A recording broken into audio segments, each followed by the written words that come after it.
ফিতা কেটে বেলুন ও কবুতর উড়িয়ে উদ্বোধন করা হয় ভূমি সেবা মেলা। নামজারি, খতিয়ান, ভূমি উন্নয়ন কর পরিষদ সহ বিভিন্ন ডিজিটাল ভূমি সেবা সম্পর্কে সরাসরি তথ্য ও সহায়তা দেওয়া হচ্ছে।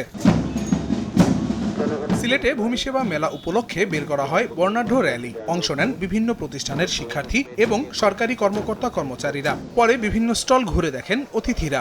ডিজিটাল ভূমি সেবার মাধ্যমে মানুষ জমি নিয়ে হয়রানি থেকে পরিত্রাণ পাবে বলে মন্তব্য করেন প্রবাসী কল্যাণ মন্ত্রী। দেশের জনগণ অনেক ভূমি নিয়ে যে কেলেঙ্কারি সেটা থেকে পরিত্রাণ পাবে। মোবাইল অ্যাপসের মাধ্যমে মানুষ অত্যন্ত আর ভূমি অফিসে যেতে হবে না।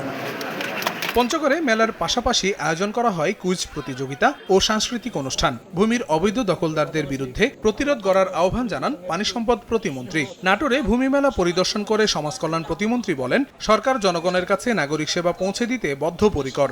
একজনের জমি আরেকজন দখল করতে না পারি, একজনের জমি একজন ভোগ দখল করতে না পারি, সেই বিষয়গুলো কিন্তু এই ভূমি সেবার মধ্য দিয়ে এটা বেরিয়ে আসবে। নাগরিক সেবা যে মানবিক সেবা বর্তমান সরকার দেশের প্রতিটি জনগণের দোরগোড়ায় পৌঁছে দিতে যাচ্ছে, এটা সম্পর্কে তারা জানুক। মেলা থেকে খুব সহজে সেবা পাওয়ায় খুশি চাঁদপুরের মানুষ। জেলা প্রশাসন বলছে, ভূমির মালিকানা সহজ করতেই এমন উদ্যোগ নিয়েছে সরকার। সুবিধা হয়েছে যে আমার বেশি ঘুরন লাগে নাই, হরানি হইতে হয় নাই। ভূমি সেবাটা কিভাবে দিচ্ছি, ভূমি অ্যাপ যে চালু হয়েছে, অ্যাপটা কিভাবে কাজ করে, এসব ব্যাপারে আমরা মানুষকে অবহিত করব।